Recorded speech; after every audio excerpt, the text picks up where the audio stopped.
আসসালামু আলাইকুম ওয়া রাহমাতুল্লাহি ওয়া বারাকাতুহু। বিসমিল্লাহির রহমানির রহিম। আলহামদুলিল্লাহ ওয়াসসালাতু ওয়াসসালামু আলা রাসূলিল্লাহ ওয়া আলা আলিহি ওয়া সাহবিহি আজমাইন ওয়া বা'দ। قال الإمام البخاري رحمه الله تعالى باب عمرة في رمضان.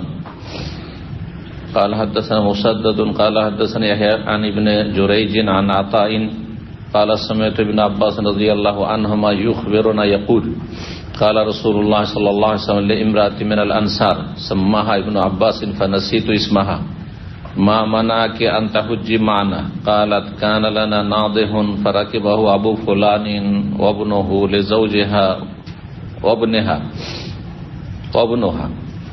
وترك ناضحا ننده عليه قال فإذا كان رمضان ائتمري فيه فإن عمرة في رمضان حجة أو نهب مما قال। মহান আল্লাহর সমস্ত প্রশংসা, সালাত এবং সালাম নাযিল হোক রাসূল সাল্লাল্লাহু আলাইহি ওয়াসাল্লামের উপর। আজ জুমাবার 16 জিলকাদা 1445 হিজরি মোতাবেক 24 মে 2024 আমাদের ধারাবাহিক আলোচনা সহিহুল বুখারীর উমরার পর্ব নম্বর 2। ইমাম বুখারীর উমরার পর্বের অধ্যায় নম্বর হচ্ছে 4। বলছেন ইমাম বুখারী রাহিমাহুল্লাহ তাআলা বাবু উমরাতিন ফি রমাদান। এই অধ্যায় হচ্ছে রমজান মাসে উমরা করা সম্পর্কে বা রমজান মাসের উমরা সম্পর্কে। রমজানে কেউ যদি উমরা করে তার কোনো বৈশিষ্ট্য আছে কি না, এই মর্মে নবী সাল্লাল্লাহু আলাইহি ওয়াসাল্লামের একটি প্রসিদ্ধ হাদিস রয়েছে। যে হাদিসটি সহিহ বুখারীতে একাধিক জায়গায় এসেছে, সহিহ মুসলিমে এসেছে, অন্যান্য হাদিসের কিতাবও রয়েছে। 1782 নম্বর হাদিস। এখানে বলছেন এতে ইমাম আতা প্রখ্যাত তাবেঈ সামিআতু ইবনে আব্বাস রাদিয়াল্লাহু আনহু, আমি আব্দুল্লাহ বিন আব্বাস রাদিয়াল্লাহু তাআলা আনহুমাকে বলতে শুনেছি, ইউখবিরুনা ইয়াকুল, আমাদেরকে তিনি জানাতে গিয়ে বললেন বা বলেছেন, আমাদেরকে তিনি জানিয়েছেন আর এই মর্মে তিনি বলেছেন ইয়াকুল কাল রাসূলুল্লাহ সাল্লাল্লাহু আলাইহি ওয়াসাল্লাম বলেছেন একবার লিমরাতি মিনাল আনসার, জনৈক আনসারী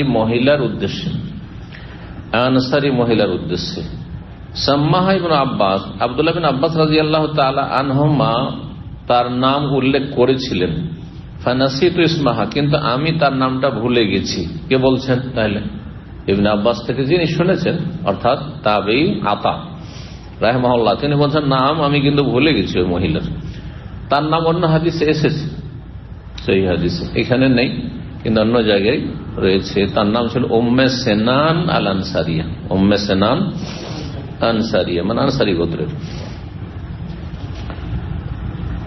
তাকে নবী সাল্লাল্লাহু আলাইহি ওয়াসাল্লাম কি বলেছিলেন? মা মানাকা আন তাহুজ্জি মানা, আমাদের সাথে হজ করতে তোমাকে কোন বিষয়টি বাধা দিল?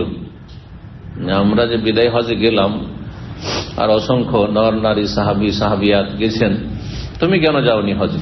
এই মহিলা হজে যেতে পারেনি। কালাত, তখন ওজর হিসাবে সেই মহিলা বললেন, কানা লানা নাদিহুন, আমাদের একটি পানি বহনকারী বা পানি সেচকারী উট ছিল। নাজাহা ইয়ামদাহ মানে পানি সেচ করা, পানি সেচ করা তো বুঝছেন বাংলা শব্দ, সেচ মানে পানি পুকুর থেকে অথবা নদী থেকে জলাশয় থেকে উঠিয়ে জমিতে দেওয়া, এটাকে সেচ বলা হয়। তো প্রাচীন যুগে উট দিয়ে কি করত? পানি উঠিয়ে, কূপ থেকে পানি উঠিয়ে সেটা খেজুরের বাগানে, তখন খেজুরের বাগান ছিল, খেজুরের বাগানে বা চাষাবাদে কি করত? সেচের কাজ করত, সেচ করত। আমাদের দেশে উট না থাকলেও গরু দিয়ে করত, গরু দিয়ে কূপ থেকে অথবা পুকুর থেকে পানি উঠিয়ে সেচ করত।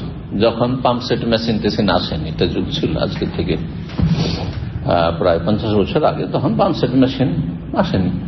পাম্পসেট মেশিন প্রথম আসলো আমাদের চোখে মনে পড়ছে, 10 বছর বয়স, তখন প্রথম আমরা দেখলাম চোখে ছোট ছোট পাম্পসেট মেশিন গুলো। তারপরে বড় মেশিনও আসলো। তো যাই হোক, তার আগ পর্যন্ত যারা সেচ করে ফসল পানি করত, তারা এই গরুকে এই কাজ ব্যবহার করত, তাই না? আমাদের আঞ্চলিক ভাষা বলে ঘিরনি দিয়ে পানি উঠা, কি বলেন আপনারা? জানা আছে ভাষা? আগের মুরব্বীরা বলতে হবে, আপনারা তো সবাই হ্যাঁ ওই যুগ তেমন পাননি, আর পেল 2-4 বছর কেউ ছিলেন তো আর কি জানবেন। তো এটা মূলত এর অর্থ। আর নবী সাল্লাল্লাহু আলাইহি ওয়াসাল্লামের জামানায় এই উটের মাধ্যমে পানি যেমন সেচ করা হইতো বাগানে জমিতে, ঠিক তেমনি পানি বহন করে নিয়ে আসা হইতো। সব জায়গায় মিষ্টি পানি, সুপেয় পানি পাওয়া যেত না পান করার মতো, অনেক দূরে কূপ আছে মদিনা থেকে অনেক দূরে, সেখান থেকে পানি নিয়ে আসতে হবে বয়ে। তখন কি করতো? ওটের পিঠে মশক করে পানি বয়ে নিয়ে আসতো। তো অনুবাদক এখানে শুধু অনুবাদ করেছে কিসের? হ্যাঁ, পানি বহনকারী, কিন্তু পানি বহনকারী ছাড়া দুটো সামিল, আরবি সারাগুলিতে দুটোকে সামিল করা হয়েছে। তো এটা সীমিত অর্থ হয়ে গেছে। কানালা না দেখুন, আমাদের ছিল একটি উট, মানে জামালুন বা বাইরুন উট ছিল, না দেখুন পানি বহনকারী এবং পানি সেচকারী, দুটোই অর্থ এখানে সামিল হয়েছে।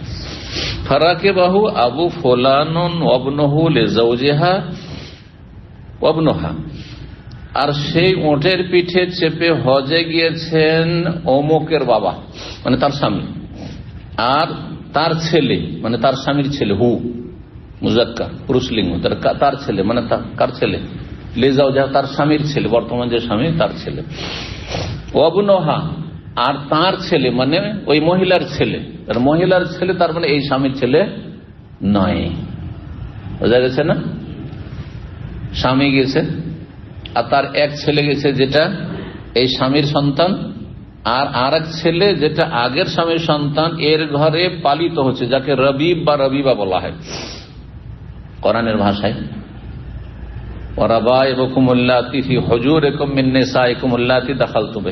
তোমাদের রবিবা মেয়ে পালনকৃত, তোমাদের ঘরে যে লালিত পালিত হয় সেই মেয়ে, আল্লাতী ফি হুজুরিকুম, যেটা তোমাদের কোলে বা দোলনাতে তার প্রতিপালন হয়ে থাকে। মিন নিসাইকুম আল্লাতী দাখালতুম বিহিন্না, এমন স্ত্রী যার সাথে তোমরা মিলিত হয়েছে, সহবাস হয়েছে।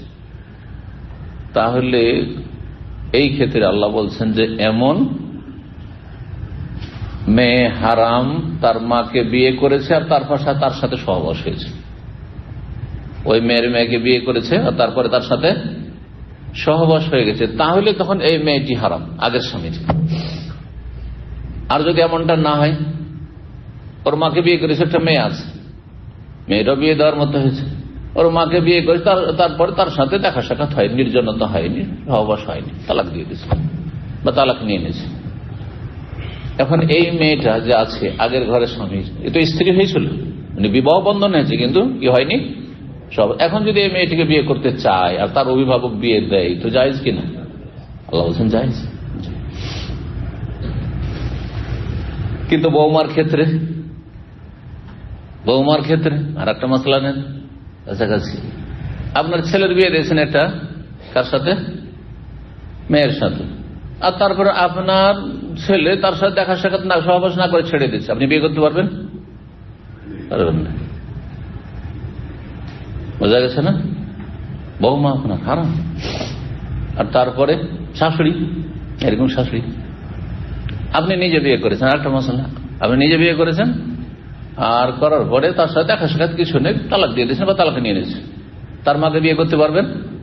পারবেন না। উম্মাহাতু নিসাইকুম, তোমাদের বিবিদের মাদেরকে হারাম করা হয়েছে। মা, দাদি, নানি সব হারাম, ওই বিয়ে করাতে মাত্র, দেখা ওই কান্না। কাছাকাছি সবগুলি মাসলা, কিন্তু 3টা মাসলা বললাম, দুটোতে বিয়ে করার সাথে সাথে হারাম হয়ে যাবে, মাহারাম প্রমাণিত হয়ে যাবে হারাম। আর আরেকটি অবস্থায় যদি সহবাস না হয় তার মায়ের সাথে, তাহলে সে মেয়েটি হারাম হচ্ছে না। এই জন্য ফতোয়ার বিষয়টি অত্যন্ত সূক্ষ্ম এবং জটিল। জি, জান্নাত না হয় জাহান্নাম, আল্লাহ হেফাজত করুন। জি, ভুল থেকে আল্লাহ বাঁচিয়ে রাখুন।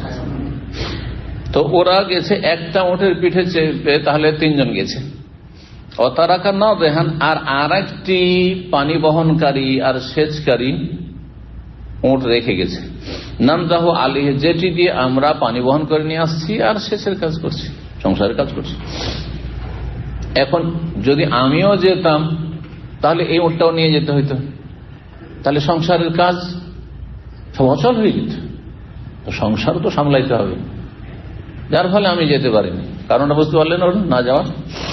কালা, তখন ঠিক আছে, ফাইজা কানা রমজান, তাহলে যখন হজ করতে পারোনি তুমি, আগামীতে আবার হজের সুযোগ কখন আসে না আসে, আসলে যখন সময় পেলে অবশ্যই ফরজ যেতে পারলে, কিন্তু তোমার এই নেকি থেকে তুমি যেহেতু বঞ্চিত হয়েছো, এই নেকিটাকে কভার করার জন্য যখন রমজান আসবে এটা মেরি ফি, এটাতে একটা উমরা করে নিও।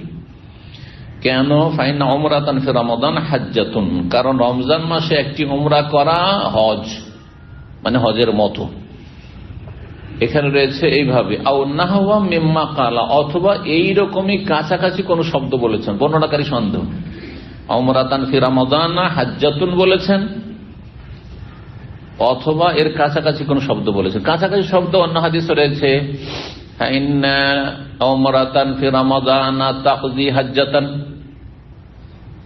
তাদিলু হাজ্জাতান, আও কাল হাজ্জাতান, মানে আমার সাথে হজ করার মতো সওয়াব হবে, এই শব্দ বলেছে। তাহলে বিভিন্ন শব্দ, শুধু হজের সওয়াব নয়, নবী সাল্লাল্লাহু আলাইহি ওয়াসাল্লামের সাথে হজ করলে যে সওয়াব, সেই হজ হবে, এটাও একটি হাদিসে রয়েছে।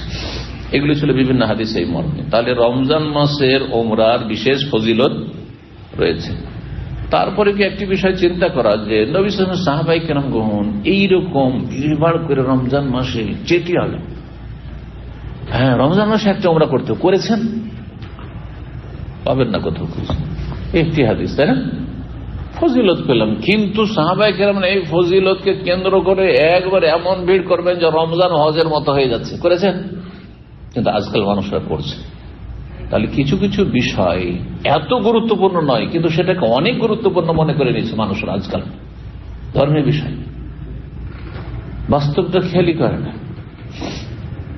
যেমন শাওয়াল মাসের 6 রোজা, যারা আরব দেশে আসেনি একেবারে রাখে না, এই এক শিথিলতা, কারণ হানাফি মাযহাব এটা স্বীকৃত নাই কিন্তু এই শাওয়ালে 6 রোজা, যার ফলে এই ব্যাপারটা অবস্থাটা আমাদের দেশে। আর আরব দেশে দেখা যায় যে আরে এত গুরুত্বপূর্ণ যে ওকে ফরজের ওয়াজিবের কাছাকাছি করে নিয়েছে। যদি কেউ না রাখে, শাওয়াল রোজা রাখেননি, দোষ করে দিল। এরকম আশুরা, এরকম মুহররম, ঠিক আছে, অনেক ফজিলত আছে, রাখুন। কিন্তু কেউ যদি না রাখে বা না রাখতে পারে, তাহলে সেটা তার ভাববেন না যে তার চাইতে আমার ইমান অনেক শক্তিশালী, আমি অনেক বেশি পরহেজগার, আমি অনেক বেশি অ্যাডভান্স। না, হতে পারে যে কিছু কিছু বিষয়ে আপনার চাইতে অনেক বেশি আগে আছে। অন্তরের পরিষ্কার পরিচ্ছন্নতায়, সালামতুল কলব, অন্তরে কোন হিংসা বিদ্বেষ শত্রুতা নেই না। আপনি ইবাদত বন্দেগী দাড়িতে হাত লাগান না, কিন্তু এদিকে দেখা যাচ্ছে আখলাক চরিত্র আর ভিতর এত খারাপ, অথবা অন্য ইবাদতে ঘাটতি। হ্যাঁ, কেউ হয়তো বেশি রোজা রাখতে পারছেন নফল, কিন্তু দান সাদাকাতে আপনার চেয়ে অনেক আগে, আর আপনি কৃপণ, অনেকে আছেন এরকম। তো এই জন্য নফল সুন্নতের ক্ষেত্রে মোটেই বাড়াবাড়ি করবেন না। করছেন আপনি, গোপনীয়তা রক্ষা করুন যথাসাধ্য, এটা সবচেয়ে ভালো। আর মানুষের অত খোঁজ খবর নেবেন না, কে রাখছে আর কে রাখছে না, আমি পারছি সে পারছে না, কোনো প্রয়োজন নেই। এই ছিল হাদিস। 5 নম্বর অধ্যায় বলছে বাবুল উমরাতে লাইলাতুল হাসবাতে ওয়া গায়রে। এই অধ্যায় হচ্ছে উমরা করা মুহাসসাবের রাতে। হাসবা মুহাসসাব থেকে, মুহাসসাবে 13 তারিখ 13 জিলহজের পরে 14 রাতে যে নবী সাল্লাল্লাহু আলাইহি ওয়াসাল্লাম অবস্থান করেছেন, ওই রাতে কেউ যদি উমরা করে, হাজী সাহেবরা, হাজী সাহেব হজে এসেছেন, তেন মা আয়েশা রাদিয়াল্লাহু তাআলা, অন্য কেউ উমরা করছে, এটা আরেকটি বিষয়। আর হজ করে এসছে, মাত্র হজ শেষ হয়েছে, আর যদি কেউ উমরা করে, জায়েজ কিনা? জায়েজ, জায়েজ আছে, না জায়েজের কিছু নেই। বা অন্য সময়, অন্য সময় ইঙ্গিত করে দিয়েছেন যে কেউ আরাফার দিনে কেউ যদি উমরা করে, 10 জিলহজ উমরা করে, 11, 12 তার আইয়ামে তাশরিকে কেউ যদি করে, ইমাম বুখারী বলছেন যে জায়েজ, কোনো অসুবিধা নেই, হাদিস নিয়ে আসছে। তাহলে এখানে কিন্তু হানাফি মাযহাবের ফতোয়ার খণ্ডন। ইমাম আবু হানিফা রাহিমাহুল্লাহর কাছে এই 5 দিনের কোন একদিন উমরা করা হচ্ছে মাকরুহ। ইমাম মালিক রাহিমাহুল্লাহর কাছে হজের মাসগুলি উমরা করা মাকরুহ, হজের মাসে উমরা করবেন না, ওরা উমরা করলে হজ করতে হবে। অনেকে এই ধরনের প্রশ্ন করে যে আমি উমরা করেছি এই বছর হজের মাসে, শাওয়াল মাসে বা জিলকাদ মাসে, কিন্তু হজ করতে চাই না, আমার উপরে নাকি হজ ফরজ হয়ে গেছে? না, ফরজ হয়নি, আপনি পারলে করবেন, না হলে করবেন। আর্থিক সচ্ছলতা আছে আর হজ আপনার প্রথম হজ, তাহলে ফরজ। আর আর্থিক সচ্ছলতা নেই অথবা প্রথম হজ নেই, আপনি উমরা করেছেন জিলকাদ মাসে, কোন দোষের কথা নেই। 1783 নম্বর হাদিস, মা আয়েশা রাদিয়াল্লাহু তাআলা আনহা বর্ণনা করছেন, বলছেন ক্বালাত খারাজনা মা রাসূলিল্লাহ সাল্লাল্লাহু আলাইহি ওয়াসাল্লাম, আমরা রাসূলুল্লাহ সাল্লাল্লাহু আলাইহি ওয়াসাল্লাম বেরোইলাম হজের উদ্দেশ্যে, মুআফিনা লিহিলালি জিলহিজ্জা, জিলহজ মাসের চাঁদের প্রথম দিকে চাঁদ উঠতে যাচ্ছে এই সময়টায়। মুআফিনা মানে মুকারিবিনা, চাঁদ উঠার উপক্রম হয়েছে, চাঁদ উঠতে যাচ্ছে এই সময়কালটাতে আমরা মদিনা থেকে বেরোলাম। বা মুশারিফিনা, চাঁদের মুখোমুখি, নতুন চাঁদ উঠবো আর সেই সময় আমরা মদিনা থেকে বেরোলাম। তো বেরিয়েছিলেন কোন দিন কে বলতে পারে? ভুলে গেল। নবী সাল্লাল্লাহু আলাইহি ওয়াসাল্লামের বিদায় হজের সফরে কোন তারিখে বেরিয়েছিলেন মদিনা থেকে হজের উদ্দেশ্যে? 25শে জিলকাদ, মানে 4-5টা দিন আছে। 29 হলে 4 দিন, 4-5 দিন আছে, তাহলে জিলহজের কাছাকাছি, জিলহজ মাস আসতে যাচ্ছে ওই সময়টা, এটা হচ্ছে উদ্দেশ্য। এই নয় জিলহজ শুরু হয়ে গেছে।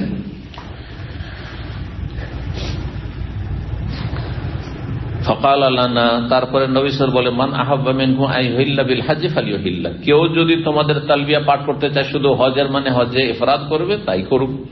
ওমান আহাব্বা ইয়ুহিল্লা বিউমরা, আর কেউ যদি উমরার তালবিয়া করতে চায় ফালিয়ুহিল্লা, সেটাই করুক। ফালিয়ুহিল্লা বিউমরা, উমরার তালবিয়া পাঠ করুক মানে হজে তামাত্তু করুক। এটা কখন বললেন? যখন ওহী নাযিল হইল যে হজের মৌসুমে তোমরা উমরা করতে পারো, সুতরাং হজে তামাত্তু করতে পারো, হজের টাকা।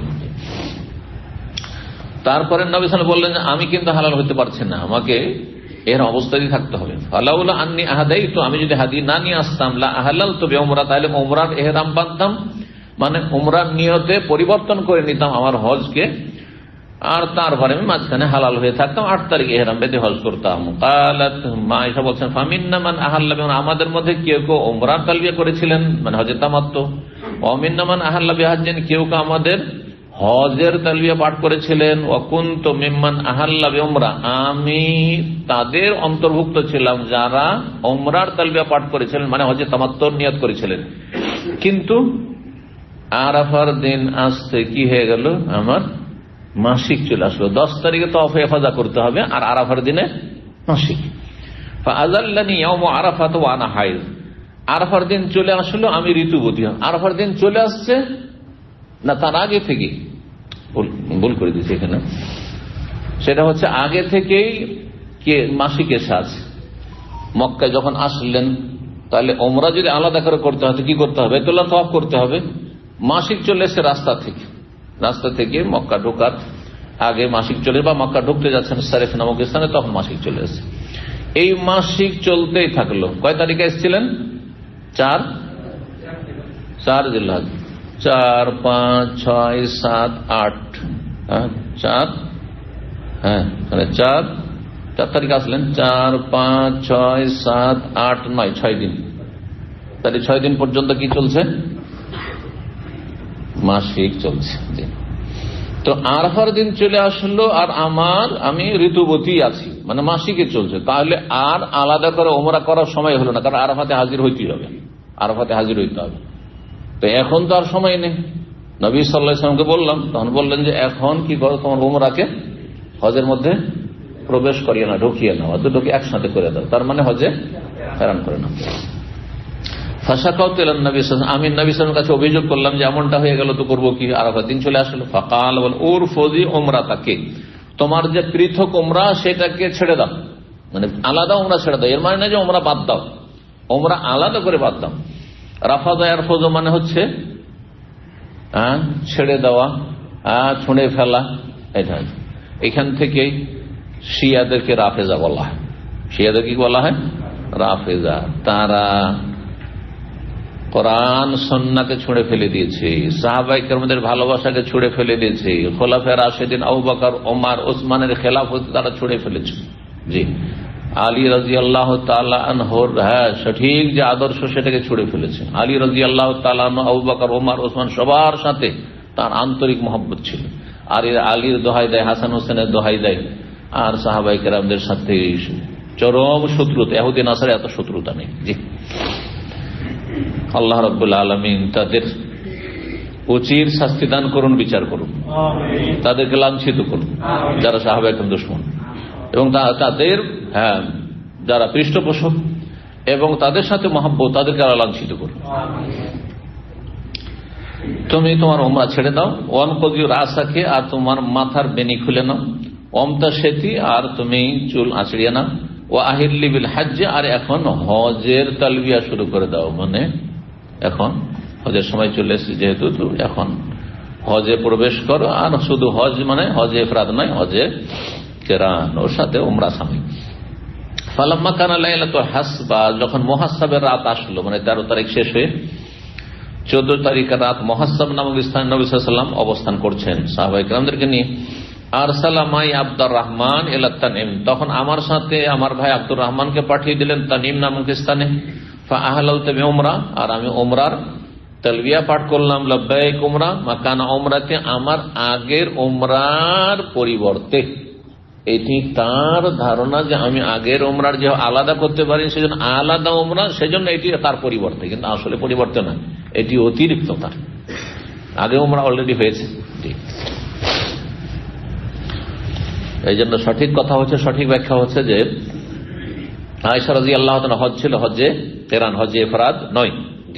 6 নম্বর কথা বলছে বাবু উমরাতিত তানিম, একই হাদিসগুলো আসবে, সেটাও ছিল তানিমের উমরা, কিন্তু মুহাসসাবের রাতে যেহেতু উমরাটা হয়েছে সেই জন্য মুহাসসাবের রাতে উমরা করা, ইমাম বুখারী অধ্যায় কায়েম করলেন। আর এই উমরা তানিম নামক জায়গা থেকে শুরু হয়েছিল ইহরাম বেঁধে, সেই জন্য তানিম থেকে উমরা করা। তানিম থেকে বাইরের লোক উমরা করবে না, মক্কার লোকেরা করবে। মক্কায় আপনি দীর্ঘদিন আছেন, মুকিম হয়ে গেছেন, আর সেখানে আপনি থাকছেন বা প্রবাসী সেখানে, সেটা আলাদা কথা। ধরেন কেউ উমরা এসছেন আর তারপর থেকেই গেল, সে থেকে গেল 2-4-6 মাস থেকে গেল। এক সময় উমরাতে এসে বছরকে বছর থাকতো। জানেন, এক লোক অনেক আগে মদিনার ছাত্র জীবনে 1991-92 বার্মার এক লোকের সাথে দেখা। বার্মা থেকে এসছে, অথবা কক্সবাজার হয়ে বাংলাদেশে পাসপোর্ট নিয়ে এসছে, কক্সবাজার থেকে এসছে। হারামের ওই ছাদের ওপরে তারাবির সময় দেখা বা কিয়ামুল লাইল। তো সালাম দোয়া করে, যেহেতু বাংলা ভাষী গল্প হইল, কোথায় আছেন? মক্কায় থেকে। কত বছর ধরে? 12 বছর ধরে আছি। তো কি একামাই? বলছেন না, উমরাতে। ধরা খাননি? বলছেন না, আলহামদুলিল্লাহ ধরা খাই। তাহলে তো কত ছাড় ছিল মক্কায় একসময়। 12 বছর উমরার বিষয়তে এসে রোজগার করছে, নাই একামা নাই খরচ, কিছু নেই। তখন তো একামা সস্তা ছিল অবশ্য, সেইটাও খরচ নেই, কিছুই নেই। ব্যাস আল্লাহর মেহমান, রোজি রোজগার করেছে, মক্কা আছে। তো এই কথা থেকে হেরাম মানবে, তাই যেতে বলা হবে না, ও মক্কাতেই থাকছে, বৈধ হোক আর অবৈধ, মক্কায় থাকছে, ও তার নিয়ম থেকে হেরাম বাঁধবে। বুঝা গেছে? তো তানিমের উমরা 1784 নম্বর হাদিস বর্ণনা করছেন আব্দুর রহমান ইবনে আবি বকর আখবরাহু, জানিয়েছেন আমর ইবনে আওস তাবেঈকে। এই যে আবু বকর সিদ্দিক রাদিয়াল্লাহু তাআলার ছেলে আব্দুর রহমান বর্ণনাকারী হাদিস। আন্নাস আমারাহু, নবী সাল্লাল্লাহু আলাইহি ওয়াসাল্লাম তাকে নির্দেশ দিলেন। এতক্ষণ যত হাদিস এসেছে তানিমের উমরার সবগুলি মা আয়েশা বর্ণনা করছেন, তাই না? কিন্তু এই হাদিসটি তার ভাই আব্দুর রহমান নিজে বর্ণনা করছেন। বলছেন আমাকে নবী সাল্লাল্লাহু আলাইহি ওয়াসাল্লাম নির্দেশ দিলেন, বা তাকে নির্দেশ দিলেন, এই কথা বলছেন তিনি, আইয়ুরদেফা আয়েশা, যে আয়েশাকে উটের পিঠে পেছনে উঠিয়ে নাও। রাদিফ মানে পিছনে ওঠা, উটের পিঠে উঠিয়ে নাও। ওয়ায়ুমিরহা মিনাত তানঈম, এবং তাকে উমরা করিয়ে নিয়ে আসো তানঈম নামক স্থান থেকে। উটের পিঠে যদি মাহরামের সাথে বসতে পারেন, মানে ভাইয়ের সাথে বসতে পারেন, তো আজকালকার হোন্ডার যুগে, মোটরসাইকেলের যুগে, মোটরসাইকেলে ধরেন ভাই বোন যাচ্ছে, হ্যাঁ সাবালিকা বোন, হ্যাঁ সাবালক ভাই, জায়েজ না? না জায়েজ নয়, জায়েজ। চাপ হলে গায়ে গা লাগবে, কোনো অসুবিধা নেই, যদি কোথাও ফিতনার আশঙ্কা না থাকে। কিন্তু বদ প্রকৃতির মাহরাম যদি হয়, বাপ হইলেও সতর্ক থাকতে হবে, মাসলা জেনে রাখতে হবে। তাহলে আপনাকে জানতে হবে, একজন মহিলাকে জানতে হবে, একজন পুরুষকে জানতে হবে যে কোনখানে ফিতনার আশঙ্কা আছে। অনেক বাপ অসৎ, অনেক শ্বশুর অসৎ, শ্বশুরের নজর খারাপ, ভোর দিকেও খারাপ নজরে দেখছে হয়তো আব্বাব তার, তাহলে তার সাথে সফর করা যায় না, তার সাথে নির্জনতা যায় না, তার সাথে কোনো হোটেলে গিয়ে বিদেশে গেছে থেকে যাবে সেটাও যায় না। হ্যাঁ, একই বাড়িতে কেউ নেই, শ্বশুর আছে আর সে বউ আছে, সেটাও থাকা যায় না যদি ফিতনার আশঙ্কা থাকে। কিন্তু ফিতনার আশঙ্কা যদি না থাকে তাহলে জায়েজ মাহরাম। মাহরাম যেমন বাপের সাথে, আপন মায়ের পেটের ভাইয়ের সাথে সফর করতে পারেন, সৎ ভাইয়ের সাথে, কোথাও বই মাতৃও পিতৃও, হ্যাঁ, তারপরে বোনের ছেলে, ভাইয়ের ছেলে, ভাগিনা ভাতিজা, তাদের সাথে সফর করতে পারে। কিন্তু দেখতে হবে যে ফিতনার আশঙ্কা তো নেই, বদচরিত্র, লম্পট, ভাতিজা লম্পট, তাহলে অবশ্যই সফর করবে তার সাথে। ভাগিনা কিন্তু লম্পট, জি মোটেই না, না সফর করবে না, এই বিষয়গুলি জানতে হবে। এই ছিল হাদিস। 1785 নম্বর হাদিস। হাদিস বর্ণনা করেছেন আতা মক্কি তাবেঈ, হাদাসানি জাবির ইবনে আব্দুল্লাহ। জাবির ইবনে আব্দুল্লাহ রাদিয়াল্লাহু তাআলা আনহু তিনি হাদিস বয়ান করেছেন আমাকে, আন্নান নবী আহাল্লা ওয়া আসহাবু বিল হজ্জ। জাবির বিন আব্দুল্লাহ সবচেয়ে লম্বা দীর্ঘ হাদিস বর্ণনা করেছেন বিদায় হজ সম্পর্কে, সহিহ মুসলিমে রয়েছে। জি, শুরু থেকে একবারে শেষ পর্যন্ত অধিকাংশ বিষয়গুলি বর্ণনা করেছেন তিনি। তো জাবির ইবনে আব্দুল্লাহ সেই হাদিসেরই একটা অংশ বিশেষ এখানে বলছেন, আমাকে জাবির আব্দুল্লাহ শুনিয়েছেন আন্নান নবী আহাল্লা ওয়া আসহাবু বিল হজ্জ, নবী সাল্লাল্লাহু আলাইহি ওয়াসাল্লাম এবং তার সাথী সঙ্গীগণ তালবিয়া পাঠ করলেন হজের, মানে হজের লব্বাইক পড়লেন, লব্বাইক হজ্জ শুরুতে। ওয়ালাইসা মা আহাদিন মিনহুম হাদি গায়রান নবী সাল্লাল্লাহু আলাইহি ওয়াসাল্লাম, নবী সাল্লাল্লাহু আলাইহি ওয়াসাল্লাম ছাড়া আর কারো কাছে কুরবানি পশু ছিল না, তার জানা মতে ছিল না, হতে পারে কারণ এটাও হতে পারে, আবার নাও থাকতে পারে। এই জন্য নবী সাল্লাল্লাহু আলাইহি ওয়াসাল্লাম সবাইকে বলেছিলেন মক্কা আসার পরে যে তোমরা সব কি হয়ে যাও, হালাল হয়ে যাও। তো আপনি যে হালাল হন না, এই জন্য দ্বিধাগ্রস্ত, অনেকে হালাল হইতে চায় না। তখন তিনি বলেন আমার সাথে যে হাদি লাউলা মাই আল হাদি, যদি হাদি না থাকতো হালাল তো হালাল হয়ে যেতাম আমি, আর আমি ওলা জানতাম ওমরা করে ফেলতাম আমি। ও তালহাতু, আর একজন ছিলেন সাহাবী তালহা বিন উবাইদুল্লাহ, আশরা মুবাশশারার অন্যতম, তার কাছে হাদিস ছিল। ওয়াকানা আলিউন কাদিয়াম ইয়ামান, আলী রাদিয়াল্লাহু ইয়ামান থেকে এসেছেন, আবু মুসা আশআরীও ইয়ামান থেকে এসেছেন। এর আগে কিন্তু আবু মুসার হাদিসও গেছে, দুইবার করে গেছে, আর আলীরও হাদিস গেছে কয়েকবার করে। কিন্তু আলী রাদিয়াল্লাহু আমি ইয়ামান থেকে যখন আসলেন, ওয়া মাহুল হাদিয়, তার সাথে কি ছিল, কুরবানির পশু ছিল। আর তিনি ইহরাম বেঁধেছেন কিরকম, হ্যাঁ শর্ত সাপেক্ষ, যে আমার ইহরাম হচ্ছে রাসূলুল্লাহ সাল্লাল্লাহু আলাইহি ওয়াসাল্লামের ইহরামের মতো। তিনি যে ইহরাম বেঁধেছেন, তিনি যদি হজে তামাত্তু, আমি হজে তামাত্তু, তিনি হজে কিরান, আমি হজে কিরান, তিনি হজে ইফরাদ, আমি হজে ইফরাদ। আর আবু মুসা আশআরী ওই কাজই করেছিলেন, কারণ দুইজনই ইয়ামান থেকে আসছেন। কিন্তু পার্থক্য হচ্ছে দুইজনে, যে আবু মুসা আশআরীর কাছে কুরবানি পশু ছিল না, আর আলীর কাছে কোরবানি পশু ছিল। যেন আলীকে বললেন তাহলে তুমি আমার সাথে সেম সেম হজে কেরান করো, হালাল হতে পারবে না। আর আবু মুসা আশআরী বললেন যে ইয়া রাসূল, আমি তো নিয়ত করেছি যে আপনার মতো, আমি আপনার মতো ঠিক আছে, কিন্তু তোমার কাছে কোরবানি পশু নেই, আর হজে কেরানের সাথে হজে তামাত্তু, তো সুতরাং তুমি হালাল হও। ওকে দিলেন হালাল করে। বলছেন যে আলী রাদিয়াল্লাহু ইয়ামান থেকে এসেছিলেন, তার সাথে হাদির পশু ছিল, আর তিনি বলেন আহালাল তো বিমা আহাল্লা বিহি রাসূলুল্লাহ সাল্লাল্লাহু আলাইহি ওয়াসাল্লাম, যে তালবিয়া পাঠ করে ওই তালবিয়া আমিও পাঠ করলাম। ও আন্নান নবী আযানা লিআসহাবি, নবী সাল্লাল্লাহু আলাইহি ওয়াসাল্লাম সাহাবায়ে কেরামদেরকে অনুমতি দিলেন আইয়া জাল উমরা, যে উমরা করে ফেলো, কারণ এতদিন সেটাকে পাপ মনে করা হয়তো, আর পাপ না, অনুমতি দেওয়া হলো। এই অনুমতি না, হুকুম ছিল, কিন্তু অনুমতি কেন বলা হলো, নিষেধাজ্ঞার পরে। সেই জন্য একটা নিষেধাজ্ঞার পরে যদি কোনো কাজ করতে বলা হয় সেটাকে অনুমতি বলা হয়। এতদিন বারণ ছিল আর এখন অনুমতি। ইয়াতু, তাহলে উমরা করে নেবে কিভাবে, ইয়াতুফু বিল বাইত, বাইতুল্লাহর তওয়াফ করে নেবে, সুম্মা ইউকাসসিরু, বাইতুল্লাহর তওয়াফ আর সাফা মারওয়া সাই সংক্ষেপ করে দিয়েছে। তারপরে চুল ছোট করবে। এই চুল ছোট করার কথা কেন বললেন, মন্ডনের কথা কেন বললেন না? অথচ মন্ডন করলে 3 বার করে দোয়া দিয়েছেন নবী সাল্লাল্লাহু আলাইহি ওয়াসাল্লাম রহমতের আর মাগফিরাতের। কেন? সময় বেশি নাই সেই জন্য, সময় বেশি নাই সেই জন্য। 4 জিলহজ আর 4 জিলহজ থেকে নিয়ে 10 জিলহজ, 5 দিন 6 দিন, মাঝখানে 5 দিন আছে, তো 5 দিনে তো চুল তো বড় হবে না, সেই জন্য বড় ইবাদতের জন্য চুল বড় করে রাখো, আর গোটা মাথা থেকে চুল ছেটে না, হালাল হয়ে যাও। ইয়াহিল্লু ইল্লা মান মাহুল হাদিয়, তবে যার কাছে হাদির পশু রয়েছে সে হালাল হইতে পারবে না। ফাকালু, তখন সাহাবায়ে কেরামরা দ্বিধাগ্রস্ত, মনে মনে একটু আপত্তি, কিন্তু নবী সাল্লাল্লাহু আলাইহি ওয়াসাল্লাম অনুমতি দিয়েছেন বা নির্দেশ দিয়েছেন, তোমরা হালাল হয়ে যাও, নিয়ত পরিবর্তন করে না, ওমরা করে না। ঠিক আছে, সহবাসটাকে কোনো সওয়াবের কাজই মনে করেন না, পরিবার সাথে আছে, বা ছুটি যাচ্ছি এটা নেকি, এটা অনেকে মনে করেন না, সবাই যাই যাচ্ছি, তাই না? কিন্তু ছুটি যাওয়া আর স্ত্রীকে সময় দেওয়া, এমনকি স্ত্রীর সাথে সহবাস করা, বিনোদন করা, সবগুলি যে নেকির কাজ, এটা অধিকাংশ মুসলিমরাই মনে করে না। বুঝতে পারছেন কিনা?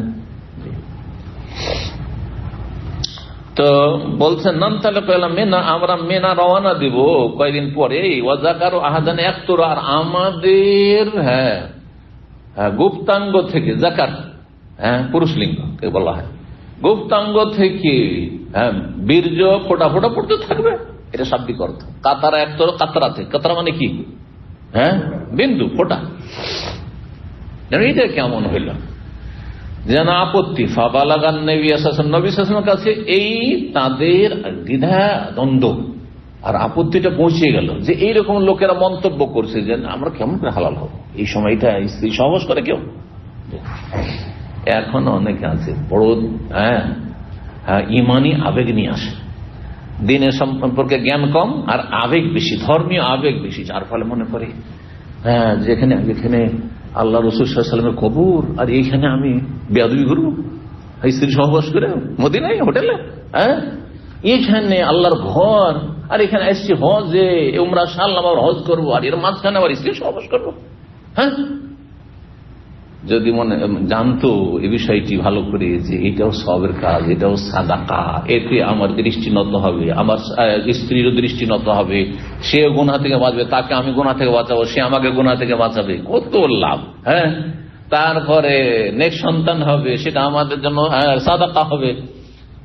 আউয়ালাদিন সালিহিন, নেক্সট সন্তান যদি দোয়া করে, সেটা আমার আখিরাতের সম্বল হবে। এতগুলি বিষয় যদি চিন্তা করতো, তাহলে মানুষ এটাকে বড়ই সওয়াবের কাজ মনে করতো। কিন্তু বড় সওয়াব মানে না যে ইবাদতে ঘাটতি করে, সব দিক ঠিক রেখে, বোঝা গেছে না? যতটা জায়েজ ততটা জায়েজ, না জায়েজ চলবে না সেই ক্ষেত্রে। নবী সাল্লাল্লাহু আলাইহি ওয়াসাল্লামের কাছে এই খবর যখন পৌঁছিল, তখন তাদের মনের তৃপ্তির জন্য বলেন, লাউ ইস্তাকবালতু মিন আমরি মাস্তাদবারতু, যদি আমি আগে জানতে পারতাম আমার বিষয়ে, মাস্তাদবারতু, যা পরে জানলাম, যে হজ মৌসুমে উমরা করতে কোনো দোষ নাই, এটা এখন জানলাম ওহীর মাধ্যমে।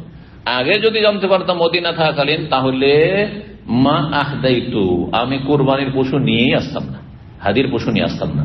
ওয়ালাউলা আন্না মাইল হাদি, আর এখন যদি আমার কাছে কুরবানির পশু না থাকতো, না হালাল, তো এখন আমি হালাল হয়ে যেতাম, এখন আমি হজে তামাত্তু করে উমরা করে হালাল হয়ে যেতাম। ওয়া আয়েশা রাদিয়াল্লাহু আনহা, আয়েশা রাদিয়াল্লাহু তাআলা মাসিক চলে এসেছিল, ফানাসাকাতিল মানাসিকা কুল্লাহা, সমস্ত হজের কার্যক্রম তিনি আদায় করলেন, গায়রা আন্নাহা লাম তাতুফ বিল বাইত, কিন্তু বাইতুল্লাহ তওয়াফ করতে পারলেন না, বাইতুল্লাহ তওয়াফ করতে পারলেন না। ফালাম্মা তাহুরাত, যখন পাক পবিত্র হলেন, ওয়া তাফা, তাওয়াফ করলেন, বললেন ইয়া রাসূলুল্লাহ, হে আল্লাহর রাসূল, আতানতালিকুনা বিউমরা ওয়া হজ্জা, আপনারা তো সবাই আলাদা সব উমরা আর হজ নিয়ে যাচ্ছেন, ওয়া আনতালিকু বিল হজ্জ, আমি শুধু হজ নিয়ে যাচ্ছি। উনি ভাবছেন আমার হজই হইল, হয়তো 8 তারিখ থেকে হজ শুরু হইলো, আর ওইটা তেমন ক্যান্সেল হয়ে গেছে, ক্যান্সেল হয়নি, ওইটা এখানে ঢুকে পড়েছে আর নাকি পেয়ে গেছে। ফামার আব্দুর রহমান, তার মনের শান্তির জন্য আব্দুর রহমান বিন আবু বকরকে পাঠিয়ে দিলেন, কোথায়? আইয়াখরুজা মাহিলাত তানঈম, তাকে নিয়ে তানঈম নামক স্থানে চলে যাও। ফাতামারাত বাদাল হজ্জে, হজের পরে তিনি উমরা করলেন, ফি জিলহজ, জিলহজ মাসে, তাহলে জিলহজ মাসে উমরা করলেন, আর হজের পরে পরে উমরা করলেন। জায়েজ, হজের পরে যদি মনে করে আমি একটা উমরা করে নেব, তো জায়েজ রয়েছে। কিন্তু যেটা বললাম, যে মসজিদ তানঈম থেকে বহিরাগত লোকের না, মক্কার লোক করতে পারে। তবে আজকাল বলবো না, আজকাল এই ভিড়ের সময় হাজিরে তওয়াফ করতে পারছে না, সাফা মারওয়া সাই করতে পারছে না, রাস্তাঘাটে চলা যায় না। আর যদি মক্কার লোক তানঈম থেকে উমরা করা শুরু করে 12-13 তারিখে, 14 তারিখে, তাহলে এটা মুমিন মুসলিম হাজী সাহেবদেরকে কষ্ট দেওয়া হবে। ওয়ান্না সুরাকা বিন মালিক বিন জৌশুম, এই সুরাকা বিন মালিক বিন জৌশুম, ইনি কে ছিলেন জানেন?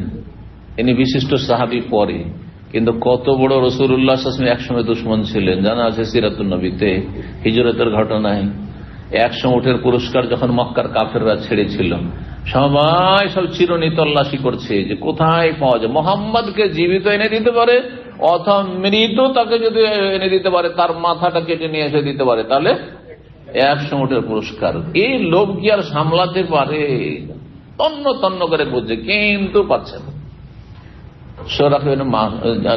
মালিক নবী 3 দিন পরে যে বেরিয়েছেন, সেই সমুদ্র এলাকা দিয়ে যাচ্ছেন, ওই দিক থেকে ওই রাস্তা, যে রাস্তা সাধারণত মানুষ চলে না মক্কা থেকে মদিনা যাওয়ার জন্য, সেই রাস্তাও খুঁজতে চলে গেছে। কি জানি, দেখি এদিকে যদি পেয়ে যায়, আর পেয়েও গেছে। আর ঘোড়া নিয়ে তাড়া দিয়েছে নবী সাল্লাল্লাহু আলাইহি ওয়াসাল্লাম, উটের পিঠে, আর ঘোড়া দিয়ে তাড়া দিয়ে তো হাওয়া ধরে নেবে, কাছে চলে আসছে। কয়েকবার করে, বারবার করে, 1 বার 2 বার 3 বার করে হোঁচট, তৃতীয়বার হোঁচট খেয়েছে তো সেই মানে গর্ত হয়ে গেছে, হ্যাঁ, ঘোড়ার পায়ের তলায়, যেখানে পায়ে ধাপ পড়েছে, আর সেখান থেকে যেন ধোঁয়া উঠছে, আগুন আছে, ভয় পেয়ে গেছে। তারপর সে ভুল স্বীকার করে সেখান থেকে তওবা করে ফিরে আসছে যে আমি ওয়াদা করছি আর আপনার পিছনে ধাওয়া করে আসবো না। তো নবী সাল্লাল্লাহু আলাইহি ওয়াসাল্লাম ইসলামের দাওয়াত দিয়েছেন, তখনও কবুল করেন, বলছেন না ইসলাম কবুল করবেন না, তবে এতটা বলছি যে আপনার সম্পর্কে কাউকে বলবো না যে অমুক রাস্তা দিয়ে যাচ্ছে, ওই দিকে আছে, বলবো না, এদিক থেকে নিরাপদ। কাফেররা যে আপনার কাফের হইলেও আরবদের একটা ভালো গুণ ছিল, ভালো গুণ, যে তাদের মধ্যে মুনাফিকি ছিল না, গাদ্দারি ছিল না, মির্জাফরি ছিল না। বলে দিলে এক কথা বলে দিয়েছে, দুশ্মনকে বলে দিয়ে হ্যাঁ তো হ্যাঁ, না তো না। এটা কিন্তু এখন পর্যন্ত কিছুটা আছে, হ্যাঁ আছে না? যদি বলে দেয় ফি, তাহলে ফি, আজ মাফি বলে দেয়, যতই হাত পাধানে মাফি করা মুশকিল খুব, কথা বুঝছেন না? যাদের ওদের সাথে লেনদেনের অভিজ্ঞতা আছে তারা ভালো করে বুঝে বিষয়টা। জি, তো এর ভালো দিক আছে, এটা ভালো যে অন্তত কি করবেন না, মানুষের সাথে গাদ্দারি করবেন, মুনাফিক করবেন না। আবার খারাপ দিক আছে, অনেক সময় সিদ্ধান্ত পরিবর্তন করতে হয়। যদি দেখা যায় আমার সিদ্ধান্ত ভুল, তাহলে সিদ্ধান্ত অবশ্যই পরিবর্তন করা উচিত। এটা সবসময় কিন্তু উপকারী নয়, আবার এরকম হওয়াটা, এরকম প্রকৃতির হওয়া। তো যাই হোক, হাদিস কি বলছিলাম, এই সুরাকা বিন মালিক বিন জৌশুম লাকিয়ান নবী সাল্লাল্লাহু আলাইহি ওয়াসাল্লাম বিল আকাবা, আকাবা নামক স্থানে নবী সাল্লাল্লাহু আলাইহি ওয়াসাল্লামের সাথে সাক্ষাৎ করলেন। ওই যে জামরায়ে কুবরা, পাথর মারার পরে যে আকাবার, যে ওয়াহুয়া ইয়ারমিহা, বড় জামরায়ে আকাবা। আর সেই সময় নবী সাল্লাল্লাহু আলাইহি ওয়াসাল্লাম জামরায়ে পাথর মারছিলেন। ফাকালা, বললেন কে? এই সুরাকা জিজ্ঞেস করছেন মাসলা, আলাকুম হাযি খাসাতান ইয়া রাসূলুল্লাহ, এটি কি শুধু আপনাদের জন্য, এই বছরের জন্য খাস? হ্যাঁ, যে মিকাত থেকে ইহরাম বেঁধে আসলাম কিসের? হজের, আর সেটাকে মক্কা এসে কাজ শুরু করার আগে, তওয়াফ শুরু করার আগে কিসে বদলে দিলাম? হ্যাঁ, ওমরা নিয়তে বদলে দিলাম। এটি কি এই বছরের জন্য আর আপনাদের জন্য খাস, না কিয়ামত পর্যন্ত এই মাসলা চলবে, জায়েজ হবে? মানে এখনো কেউ প্রথম এখান থেকে তায়েফ থেকে ইহরাম বাঁধলো অথবা মদিনা থেকে ইহরাম বাঁধলো, আর মনে করলো যে এই করবো আমি হজে, কি করব? কেরান করব। হজে কেরানের চাইতে তামাত্তু উত্তম। ওলামারা বলছেন যে ওপর থেকে নিচে নামবে না, মানে উত্তম থেকে অনুত্তমে নামবে না, এটা করা উচিত। তো কিন্তু পরিস্থিতি যদি বাধ্য করে নামতে পারে, ধরেন আর সময় নেই, এমন ভিড়ে ফেসে গেছেন যে আরাফার দিনটাই চলে যাচ্ছে, এখন যদি উমরা করতে যান তা আরাফা শেষ, তাহলে তখন আপনি ওপর থেকেও নিচে নেমে আসতে পারবেন, মানে তামাত্তুকে আপনি নিয়ত পরিবর্তন করে কিসে নিয়ে আসতে পারবেন? কেরানে আসতে পারবেন। কারণ মা আয়েশা রাদিয়াল্লাহু তাআলা আনহার সাথে কোনটা হইল। তো কিয়ামত পর্যন্ত এটা চলবেন না, এই বছরের জন্য আপনাদের জন্য শুধু এই মাসলা। কাল আল্লাহ, নবী সাল্লাল্লাহু আলাইহি ওয়াসাল্লাম, না না, আমাদের জন্য খাস নয়, বাল্লিল আবাদ, বরং সর্বদার জন্য, সর্বদার জন্য। আপনি হজ্জে কেরানে নিয়ত করেছেন, অথবা আমার একটু অভাব আছে, কোরবানিও দেব না, আর হজে তামাত্তু কেরান কোনোটাই করবো না, কি করব? হজে এফরাদ করব। আর তারপরে মক্কা গিয়ে তওয়াফ শুরু করার আগে ভাবলেন যে এইরকম আমি শুধু একটা হজ নিয়ে যাব, হ্যাঁ কি করি আমি? হ্যাঁ, ওমরার নিয়তের পরিবর্তন করে নিয়ে আমি হালাল হয়ে যাচ্ছি, তামাত্তু করে নিই, জায়েজ আছে কিয়ামত পর্যন্ত, ডিলাবাদ, সর্বদার জন্য। 7 নম্বর অধ্যায় হচ্ছে বাবুল ইতিমারে বাদাল হজ্জে বেগারে হাদিন। এই অধ্যায় হচ্ছে হজের পরে ওমরা করা বিনা হাদিতে। হাদি জবাই করলেন না, বা আপনার কোনো ক্ষতিপূরণ দিতে হবে না, যে আপনি কোনো ভুল কাজ করে দিলেন সেই জন্য আপনাকে দম দিতে হবে, এমনটাও না। হাদি মানে এমনি হাদিও নয়, আর কোনো দম দিতে হবে না যদি হজ মৌসুমে কেউ উমরা করে। এই কথা বলতে চাইছে ইমাম বুখারী রাহিমাহুল্লাহ। হজের পরে উমরা করা দলিল ওই মায়েশারি হাদিস, হজ শেষ হয়েছে তারপরে উমরা করার অনুমতি দিলেন। যে 1776 নম্বর হাদিস বর্ণনা করেছেন আয়েশা রাদিয়াল্লাহু তাআলা আনহা, বলছেন কালান খারাজনা মা রাসূলিল্লাহ সাল্লাল্লাহু আলাইহি ওয়াসাল্লাম মুআফিনা লিহিলাল যিলহিজ্জা। আগে হাদিসটি, আমরা বের হইলাম মদিনা থেকে রাসূলুল্লাহ সাল্লাল্লাহু আলাইহি ওয়াসাল্লামের সাথে জিলহজ মাসের চাঁদ উঠতে যাচ্ছে এই সময়কালে, অর্থাৎ উঠে কয়েকদিনের মধ্যে উঠে যাবে। ফাকাল রাসূলুল্লাহ, তারপর রাসূল বললেন মান আহাব্বা ইউহিল্লা বিউমরাতিন ফালিউহিল্লা, কেউ যদি উমরা তালবিয়া পড়তে চায় সেই করুক। মান আহাব্বা ইউহিল্লা বিহাজ্জাতিন, কেউ হজের তালবিয়া পাঠ করতে চায় মানে হজে ইফরাদ তাও করুক। ওয়ালাউলা আন্নী আহাদাইতু, আমি যদি হাদি না নিয়ে আসতাম লা আহলালতু বিউমরা, তাহলে আমি উমরা করে হালাল হয়ে যেতাম। লা আহলালতু হবে এখানে, লা আহলালতু হাদি মানে আমি উমরার তালবিয়া পাঠ করতাম। ফামিনহুম মান আহল্লা বিউমরা ওয়া মিনহুম মান আহল্লা বিহাজ্জ ওয়া কুনতু মিম্মান আহল্লা বিউমরা। মা এসে বলছেন আমি ওদের অন্তর্ভুক্ত ছিলাম যারা শুধু উমরা তালবিয়া পাঠ করতেন, মানে হজ্জের তামাত্তুন নিয়ত করেছেন। ওয়া মিনহুম মান আহল্লা বিহাজ্জ, কেউ হজের। ওয়া কুনতু মিম্মান আহল্লা বিউমরা ফাহিজ্তু ক্বাবলা আন আদখুলা মক্কা, মক্কায় প্রবেশের আগেই মাসিক চলে এসেছিল। মক্কা প্রবেশের আগে সারেফ নামক স্থানে, যেটা আজকাল প্রথম মহল্লা মদিনার দিক থেকে ঢুকলে, এখন মক্কার সাথে সামিল হয়ে গেছে, কিন্তু মক্কা থেকে অনেক দূরে ছিল, আজকে থেকে 2-4-5 বছর আগেও। নাওয়ারিয়া মহল্লা, জি, জুমুমের পরে পরে।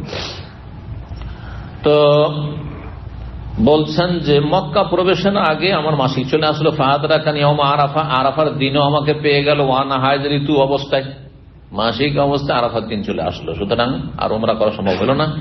ফাশাকাউতু ইলা রাসূলিল্লাহ, রাসূলুল্লাহ সাল্লাল্লাহু আলাইহি ওয়াসাল্লাম অভিযোগ করলেন। ফাকালা দাই উমরাতাকি, ওখানে উরফজি ছেড়ে দাও আর এখানে দাই ছেড়ে দাও, একই অর্থ। ওয়ান কদি রাসাকে, মাথার চুলের বেনি খুলে নাও। অবদা সেটি চিরুনি করে নাও। ওয়াহিল্লি বিল হজ, আর হজের তালবিয়া পাঠ করো। ফাফালতু, তাই করলাম। ফালাম্মা কানাত লাইলাতুল হাসবা, যখন মুহাসসাবের রাত আসলো, 14 তারিখের রাত, আরসালা মাই আব্দুর রহমান ইলা তানিম, আমার সাথে আব্দুর রহমান আমার ভাইকে তানিমে পাঠালেন। ফাআরদাফাহা, মা আয়েশাকে তিনি পিছনে বসে নিয়ে গেলেন। ফাআহাল্লা বিউমরা, উমরার তালবিয়া পাঠ করলেন। মাকান উমরাতিহা, তার যে আগের উমরা আলাদা করে হয়নি তার পরিবর্তে। ফাকাযাল্লাহু হাজ্জাহা উমরাতা, আল্লাহ তার হজও পূরণ করলেন এবং উমরাও পূরণ করলেন, আর মনের আশাও পূরণ হলো যে আলাদা করে আমি উমরা করতে পারলাম। ওয়ালাম ইয়াকুন ফি শাইইন মিন যালিকা হাদিয়ুন, আর এর কোনো কিছুতে তাকে হাদিও দিতে হয়নি। ওয়ালা সাদাকা, কোনো সাদাকাও করতে হয়নি যে তিনি ভুল করে। ওয়ালা সব, রোজাও রাখতে হয়নি, কোনো ফিদিয়ে দিতে হয়নি। যে হজ মৌসুমে যে উমরা করলেন কেন, তো হজ মৌসুমে কেউ যদি উমরা করে তাতে কোন রকমের হাদি বা ফিদিয়া লাগবে না। 8 নম্বর অধ্যায় হচ্ছে বাবু আজরিল উমরাতে আলা কাদরিন নাসাবে। অধ্যায় হচ্ছে এই মর্মে যে উমরার নেকি হবে মানুষের মেহনত, পরিশ্রম, কষ্ট অনুযায়ী। যার যেমন মেহনত পরিশ্রম, যার যেমন কষ্ট, যার যেমন কষ্ট খরচ, তার তেমন নেকি। তার মানে মক্কাতে থেকে কেউ উমরা করছে, আর কেউ দাম্মাম থেকে উমরা করছে, আর কেউ অনেক টাকা খরচ করে বাংলাদেশ থেকে আসছে, আর কেউ তার চাইতে বেশি খরচ করে জাপান থেকে আসছে, অস্ট্রেলিয়া থেকে আসছে, কেউ কানাডা আমেরিকা থেকে আসছে, অনেক টাকা পাইব। জি, সবটা সমান নয়। কেউ আরামসে ভিআইপি প্লেনে যাচ্ছে, প্লেনে আসছে, আর খাবার দাবার কোনো চিন্তা নেই। আর কেউ গরিব মানুষ একেবারে কষ্ট করে ওই থাকছে কত দূরে, মুজদালিফা এক্সটেনশন মেনায়। হ্যাঁ, সমান নয় যে ভিআইপি একেবারে জামারাতের কাছাকাছি আছে সেই জন্য বেশি নাকি না, তার চাইতে বেশি যে কষ্ট করে যেমন না করছে, কষ্ট করে যেমন না করছে। তার মানে এই নয় যে কষ্ট করার মানে আপনি আপনার বাস ট্রেন সব ছেড়ে দিয়ে আপনি পায়ে হাঁটবেন আর নিজেকে ইচ্ছা করে কষ্ট দিবেন, এমনটা করবেন না। আর এটা ভাববেন না যে কষ্ট হিসাবে, কষ্ট অনুযায়ী নাকি, তার মানে আজকাল যে কি হয়েছে একটা ফ্যাশন তৈরি হয়েছে যে পায়ে হেঁটে উমরা করছে ইউরোপ থেকে, আর এই কি করছে এই আপনার সাইকেলে এসে উমরা করছে। না না, এগুলো ভাইরাল হওয়া, এগুলোর পিছনে রোগ আছে, ভাইরাল হওয়ার রোগ আছে, দাদা বোঝা গেছে না? যার ফলে এখানে এটা আপত্তিকর, অবশ্যই আপত্তিকর। কিন্তু যার যেমন খরচ, যার যেমন কষ্ট, হ্যাঁ এইরকমই। তারপরে কষ্ট, আর্থিক কষ্ট। একজনের পয়সার অভাব নেই, এই উমরায় যদি 1000 রিয়াল খরচ করে দেয় তবুও কিছু লাগায় পিঠে লাগে না তার। আর একজনের তার 100-200 রিয়াল খরচ করেই কষ্ট, তার সংসার চালিয়ে, সে বেশিটা কি পাবে? হ্যাঁ, যে পেটে রুজি কেটে সেখান থেকে বাঁচিয়ে কোন রকম করে হজ উমরা করছে, বুঝা না, সে বেশি নাকি পাবে? এটাও তাতে সামিল। 1787 নম্বর হাদিস বর্ণনা করছেন তাবে আসওয়াদ, বলছেন কালা, দুইজনে বলেছেন ইব্রাহিম আসওয়াদের সঙ্গে আলকামা ছিলেন, এখানে আলকামার কথা নেই, দুইজনের কথা আল্লাহ আলম কার কথা বলছেন হতে পারে এখানে। ইবনে আউন আল কাসিম বিন মুহাম্মদ, জি ইবনে আউনের ওস্তাদ হচ্ছেন কাসিম বিন মুহাম্মদ, আর ইবনে আউনের আর একটি সূত্র সনদ হচ্ছে ইব্রাহিম নাখি বা ইব্রাহিম তাইমি আনিল আসওয়াদ। ইব্রাহিম নাখি সাধারণত আসওয়াদের ছাত্র কুফার। তো এই দুইজনে বলেছেন, দুইজন এখানে কাসেম বিন মোহাম্মদ একজন আর আরেকজন হচ্ছেন আসওয়াদ, এই দুইজন তাবেই বলছেন কালা আয়েশা রাদিয়াল্লাহু তাআলা আনহা বলেছেন ইয়া রাসূলুল্লাহ, বললেন হে আল্লাহ রাসূল, ইয়াসদুরুন নাসু বিনুসুকাইনি, সবাই তো যারা হজে এসছে আপনার সাথে সবাই এখান থেকে রওনা দিবে দুটো ইবাদত নিয়ে, হজ উমরা দুটো নিয়ে পৃথক পৃথক। ও আসদুরু বিনুসুকিন, আমি শুধু একটি ইবাদত নিয়ে যাব, মানে শুধু হজ নিয়ে যাব আমি। বিশেষ করে সতীনেরা জানো আয়েশা উমরা করতে পাইনি, তাই না, কত কষ্ট লাগবে, উমরা করতে পাইনি, মানে মাসিক চলে এসেছিল, আর আমরা সবাই উমরা করেছি, হজে তামাত্তুন করেছি, একটা মনোকষ্ট। জি, বড় আক্ষেপ করে বলছেন ফাকিল আল্লাহ, তখন তাকে বলা হলো ইন্তাজির, আচ্ছা থামো, ফায়দা তাহুরতি, যখন তুমি পাক পবিত্র হয়ে যাবে, ফাখরুজি ইলা তামিম, তখন তামিম চলে যাবে, তোমার মনের শান্তি, তোমাকে আলাদা আলাদা একটা উমরা একটা হজ আলাদা আলাদা তোমারও হয়ে যাবে, কেউ কম না। তামিম চলে যাবে, আহিল্লি, সেখান থেকে তালবিয়া পাঠ করবে ওমরার, সুম্মা আতিয়া বিমাকানি কাযা, তারপরে তোমরা দুই ভাই বোন অমুক জায়গায় আমার সাথে এসে দেখা করবে, মানে মুহাসসাবে দেখা করবে, এসে মুহাসসাবে দেখা করবে। তবে শুনে রাখো, এই কথাটি এখানে আছে, অন্যান্য হাদিসগুলো এর আগে কিন্তু অনেকবার এসেছে, কিন্তু এই কথাটি আসেনি, কি ওয়ালাকিন্নাহা আলা কাদরি নাফাকাতিকি আও নাসাবিকি, তবে তোমার নেকি হবে তোমার খরচ অনুযায়ী, কাদার মানে পরিমাণ, মিকদার, খরচ অনুযায়ী, আও নাসাবিকি, অথবা বর্ণনাকারী সন্দেহ, তোমার কষ্ট এবং পরিশ্রম অনুযায়ী, কে কতটা পরিশ্রম করেছে, কে কতটা পরিশ্রম করেছে, কে কতটা খরচ করেছে, সে অনুযায়ী নেকি হবে। সুতরাং যারা মদিনা থেকে এসে উমরা করেছে হজে তামাত্তুন, তার এত দূর থেকে এহরাম 430 কিলোমিটার এহরাম অবস্থায় থেকেছে, আর তারপরে এসে উমরা করেছে। আর তুমি এখানে তানিমে গেলে 5 কিলোমিটার, ওইখান থেকে এহরাম বেঁধে চলে আসলে, আর 1 ঘন্টা 2 ঘন্টার মধ্যে উমরা করে নিলে, দুটোতে পার্থক্য আছে, দুটোতে পার্থক্য আছে। এই কথা বলেছেন রাসূলুল্লাহ সাল্লাল্লাহু আলাইহি ওয়াসাল্লাম। তাহলে কথাটি বিভিন্ন ক্ষেত্রে এখন আপনি ব্যাপক এখান থেকে মাসলা মাসাইল নিতে পারেন, যার যেমন খরচ, যার যেমন কষ্ট, যার যেমন অবস্থা, আর্থিক অবস্থা, সেই অনুযায়ী নেকি পাবেন। এটা শুধু উমরার ক্ষেত্রে আর হজের ক্ষেত্রে না, দান সাদকার ক্ষেত্রে। একজন লোকের 1000 বেতন, তার মধ্যেও প্রতি মাসে 100 রিয়াল করে দান সাদকা করে, আর একজনের 5000 বেতন, সে 200 রিয়াল দান করে। 200 রিয়াল তো বেশি নাকি, বলে নাকি 5000-এ 200, আর এই হচ্ছে 1000-এ 100, তাহলে 5000-এ তার কত হয়ে যায়, 500 হয়ে যায়। তাহলে আপনার আর ডবলের চেয়ে বেশি দান করতেছে, ধরতে হবে না, বুঝতে হবে বিষয়টি, ওই হিসেবে নাকি হবে। সুতরাং 100 টাকাতে সে 500 টাকার নাকি পাবে। আপনি যদি 200 টাকার নাকি 200 পান, তাহলে সে 500 টাকার নাকি পাবে, 1000 বেতনটা। তারপরে 9 নম্বর অধ্যায় বলছেন বাবুল মুতামির ইযা তাফা তাওয়াফাল উমরা, এই অধ্যায় হচ্ছে উমরাকারী যখন উমরা তওয়াফ করে নেবে, সুম্মা খারাজা, তারপর যদি বেরিয়ে যায়, উমরা করলো আর উমরার তওয়াফ করলো। উমরার তওয়াফ মানে যেটা ফরজ তওয়াফ, যেমন মা আয়েশা রাদিয়াল্লাহু তাআলা আনহা কি করলেন, তানিম থেকে এসে উমরার তওয়াফ করলেন, কিন্তু তারপরে কি তিনি বিদায় তওয়াফ করেছেন, সূক্ষ্ম বিষয় কিন্তু ইমাম বুখারী এখানে তুলে ধরেছেন। নবী সাল্লাল্লাহু আলাইহি ওয়াসাল্লাম সাহাবায়ে কেরামের ভোর রাত্রে মুহাসসাব থেকে আসলেন উঠে, আর আসার পরে বিদায় তওয়াফ করেছেন ফজর আগে। কিন্তু মা আয়েশা রাদিয়াল্লাহু তাআলা আনহাকে বলেছেন, দেখো তুমি তোমার উমরাটা তানিম থেকে এসে করে নিবে, আর তারপরে কিন্তু বিদায় তওয়াফ বলিও না, বিদায় তওয়াফ করে নিবে। বিদায় তওয়াফ আছে, হ্যাঁ, তাহলে মাসিক ছিল না, মাসিক থেকে পাক হয়ে গেছেন তিনি, কিন্তু করেছেন কি, করেননি। তাহলে বোঝা গেল যে ওই যে ওমরার মধ্যে যে তওয়াফ হচ্ছে সেই তওয়াফে নিয়ত শামিল করে নেওয়া। কিসের নিয়ত শামিল করা? যে এইটা দিয়ে আমি বিদায়, এটা দিয়ে আমি বিদায় জায়েজ। আমার মনে হচ্ছে যে আজকাল যে ওলামারা ফতোয়া দিয়েছেন, আর যে ফতোয়ার ওপর এখানে মদিনা ইউনিভার্সিটির অধিকাংশ ছাত্ররা আমল করছে, আর সৌদি হাজিরা তো প্রায় সবাই আমল করছে, সেটা কি? যে বিদায় তওয়াফটাকে তওয়াফে হেফাজত ধরে নিচ্ছে, যে একসাথে নিয়ত করে নিলাম। আর ওলামারা বলছেন জায়েজ, এক গলিতে দুই শিকার জায়েজ। যেমন আপনার ফজরের সুন্নাত আর তাহিয়াতুল মসজিদ, মসজিদে গেলেন 2 রাকাত নামাজ পড়লেন, কি পড়লেন? 2 রাকাত তাহিয়াতুল মসজিদ পড়লেন না ফজরের সুন্নাত পড়লেন? দুটাই পড়লাম।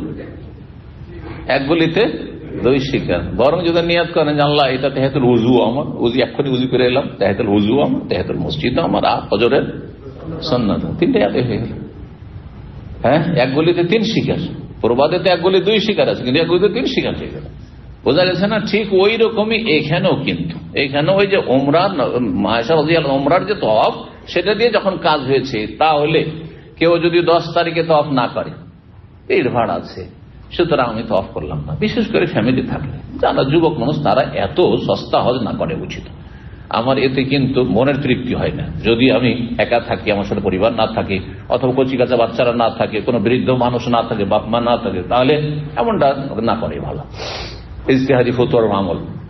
তো যাই হোক, এই হাদিস থেকে, এই ঘটনা থেকে তাহলে এই মাসলা আজকালকার নেওয়া হয়েছে যে 10 তারিখে, 11 তারিখে, 12 তারিখে আপনি তওয়াফে ইফাজা করলেন না, আর 13 তারিখে বা 12 তারিখের বিকেলবেলা যখন আসলেন, তখন এক গলিতে 2 শিকার নিয়ত করলেন যে এটা আমার তওয়াফে ইফাজাও আর তার সাথে তওয়াফে বেদাও। কিন্তু এখানে একটা মাসলা মনে রাখতে হবে, যদি কেউ নিয়ত করে যে এটা আমার বিদায় তওয়াফ, আর ওতেই থাকলো আমার এফাজা, তাহলে 1 নম্বরে বিদায় তওয়াফ ওয়াজিব। হ্যাঁ, ছোটর মধ্যে বড় ঢোকে না, কিন্তু বড়র মধ্যে ছোট ছোট ঢোকে। বুঝতে পেরেছেন? ছোটর মধ্যে বড় ঢোকে না, কিন্তু বড়র মধ্যে বড় বড় ধরেন ওই যে আজকাল এগুলো আছে না, হ্যাঁ, পটগুলো আছে, ওর মধ্যে কয়েকটা পট ঢোকা থাকছে। বড় ব্রিফ কেসের মধ্যে ছোট 3-4টা ব্রিফ কেস দোকানপাটে যান ঢুকে থাকছে, কিন্তু ছোটর মধ্যে বড় ঢুকতে পারবে?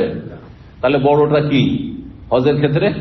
বড় তওয়াফ হচ্ছে তওয়াফে ইফাদা 10 তারিখের তওয়াফ, আর তার মধ্যে আপনি ছোটটাকে ঢুকাবেন, ওয়াজিবটাকে ঢুকাবেন, মানে বিদায় তওয়াফটাকে ঢুকাবেন। তাহলে মূল নিয়ত করতে হবে কি, যে আমি 12 তারিখ বা 13 তারিখেই করছি আমি, কিন্তু এটি কি তওয়াফে ইফাদা, তওয়াফে ইফাদা, কিন্তু এইটা দিয়ে আমি বিদায় সারবো, এটা দিয়ে আমি বিদায় সারবো, এটা চলবে। কিন্তু যদি মনে করেন যে আমার এটা বিদায় তওয়াফ আর এইটা দিয়ে আমি ইফাজা সারবো, তো 2 নম্বরে সেটাকে রাখলেন, হবে না, হবে না। তাই আপনার মূল নিয়ত করতে হবে, যেই তওয়াফ ছাড়া হজ হয় না সেটি তওয়াফে ইফাজা। জি,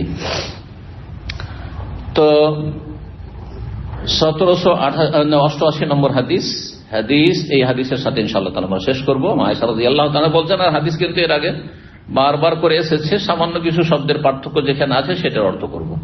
বলছেন, খারাজনা মুহিল্লিনা বিল হজ্জে ফি আশহুরিল হজ, আমরা হজের তালবিয়া পড়ে বের হলাম মদিনা থেকে হজের মাসে, জিলকাদ মাসে বেরিয়েছেন। ওয়া হুরুমিল হজ্জে, এবং হজের সম্মানিত বা মর্যাদাপূর্ণ সময়গুলিতে। ফানাজালনা বিসারিফ, তারপরে সারিফ নামক স্থানে আমরা অবতরণ করলাম, যে সারিফ জায়গাটি বললাম মক্কা ঢুকার আগে। ফাকালান নবী সাল্লাল্লাহু আলাইহি ওয়াসাল্লাম, তখন বললেন সাহাবায়ে কেরামদেরকে, মাল্লাম ইয়াকুন মাহু হাদিন, কারো সাথে যদি কোরবানি পশু না থাকে। এখানে তাহলে এই হাদিসে অতিরিক্ত জানতে পারলাম যে এই ওহীটা কখন নাযিল হয়েছিল, যে হজ মৌসুমে ওমরা করা চলবে। জাহেলি যুগে যে এটাকে আফজারুল ফুজুর, পাপের কাজ মনে করে, তো এটা কুসংস্কার, ভুল। এটা কোথায় নাযিল হয়েছিল? এই সারিফ নাম স্থানে, নওয়ারিয়া, জি, মক্কার প্রথম মহল্লা, যে মদিনা দিক থেকে যেতে। এখানে মাইমুনা রাদিয়াল্লাহু তাআলা আনহার কবর আছে, এখানে মাইমুনা রাদিয়াল্লাহু তাআলার সাথে বিয়ে হয়েছিল, তার ইন্তেকাল হয়েছিল। জি, তো ফাকালান নবী সাল্লাল্লাহু আলাইহি ওয়াসাল্লাম বলেন সাহাবায়ে কেরামদেরকে, যার কারোর কাছে যদি হাদিয়া না থাকে আর সে যদি পছন্দ করে যে উমরা করে নেবে, তাহলে উমরা করে নেবে, মানে উমরার নিয়তে পরিবর্তন করুক। ওমান কানো মাহু হাজি, কারোর সাথে যদি কোরবানি পশু থাকে তাহলে হালাল হতে পারবে না, হালাল হতে পারবে না। ওয়া কানা মান নবী সাল্লাল্লাহু আলাইহি ওয়া রিজালুন মিন আসহাবি, নবী সাল্লাল্লাহু আলাইহি ওয়াসাল্লাম এবং তার সাথে কয়েকজন সাহাবী, এখানে রিজালুন বেশ কিছু সাহাবী, আর আগের হাদিসে ছিল শুধু তালহা। তাহলে জাবের রাদিয়াল্লাহু তাআলা যখন বর্ণনা করেছেন, তিনি হয়তো শুধু তালহা সম্পর্কে জানছিলেন, যে তিনি শুধু কোরবানি নিয়ে গেছেন, কিন্তু মা আয়েশা জানছেন আর বেশ কিছু সাহাবী। বোঝা গেছে না? অতিরিক্ত তার কাছে এই সম্পর্কে নলেজ ছিল। তারা শক্তিশালী ছিল, তাদের সাথে কোরবানি পশু ছিল। ফালাম তাকুল্লাহ ওমরা, তাদের ওমরা আলাদা করে হয়নি। ফাদাখালা আলান নবী আলাইহিন নবী, নবী সাল্লাল্লাহু আমার কাছে আসলেন। মা আয়েশা নিজের তাঁবুতে আছেন, নবী সাল্লাল্লাহু আলাইহি ওয়াসাল্লাম সেই সময় আসলেন। ওয়ান আবকি, তখন আমি কান্না করছি। ফাকালা মা ইউবকিকে, তুমি কান্না কেন করছো, বা তোমাকে কি বিষয়ে কান্না করাচ্ছে, কি কারণে তুমি কান্না করছো? কুলতু, তখন আমি বললাম, সামি'তুকা তাকুলু লিআসহাবিকা, আপনি আপনার সাথী সঙ্গীদেরকে বলছেন, মা কুলতা, যা কিছু বলছেন যে তোমরা ওমরা করে হালাল হয়েছে, মানে হজ্জে তামাত্তু করো। আমি তো করতে পারছি না, কারণ আমি তো তওয়াফ করতে পারবো না, আমি তো মাসিক অবস্থায় আছি। ফামুনিয়াতুল উমরা, কিন্তু আমি তো বাধাগ্রস্ত হয়েছি উমরা করায় বাধাগ্রস্ত হয়েছি। সেটা বন্ধ করবো। তাকুলু, হ্যাঁ বলছেন, মা ফামুনিয়াতুল উমরা, উমরাতে বাধাগ্রস্ত হয়েছে। কালা মা শানুকে, ব্যাপার কি যে উমরা করতে পারবে না, মানে তাহলে তিনি ভাষাটা জেলে বলছেন উমরা করতে পারবো না। যেমন আজকাল আমাদের দেশের মহিলারা মাসিক অবস্থায় থাকলে নামাজ পড়তে পাবো না, বলে না ভদ্র মাসে বলে না যে মাসিক হয়ে গেছে। হ্যাঁ, সবার সাথে মাসিক কথাটি বলে একটু লজ্জাকর বিষয়, তাই না? কি করতে পাবো না? হ্যাঁ, এইরকমই স্ত্রী সহবাস হয়েছে না বলে গোসল ফরজ হয়ে আছে, স্বপ্নদোষ হয়েছে না বলে বলেন যে গোসল ফরজ হয়েছে। দুটো কথায় পার্থক্য, একটা কথা বেশি ভদ্র আর একটা চাইতে, তাই না? তো অমাশানকে ব্যাপার কি? কুলতু, আমি তখন বললাম, না ও সাল্লি, আমি সালাত পড়তে পাবো না, নামাজ পড়তে পাবো না, তাহলে তো আমি তওয়াফ করতে পাবো না। দেখেন, কালা ফালা ইয়াদুররুকা, কোনো ক্ষতি নেই, আনতে মিন বানাতে আদম, তুমি আদমের মেয়েদের অন্তর্ভুক্ত। আর আদমের মেয়েদের উপর আল্লাহ চূড়ান্ত ফায়সালা করে লিখনিতে লিখেছেন যে সাবালিকা হইলে প্রতি মাসে মাসিক হবেই। কোতেবা আলাইহিম মা কোতেবা আলাইহিন না, অন্যান্য আদমের মেয়েদের উপর যা কিছু বিধিবদ্ধ করা হয়েছে, যে তাদের প্রাকৃতিক নিয়ম হচ্ছে যে প্রতি মাসে মাসিক হওয়া বা একদিন নাপাক থাকা, তোমারও সেই অবস্থায়।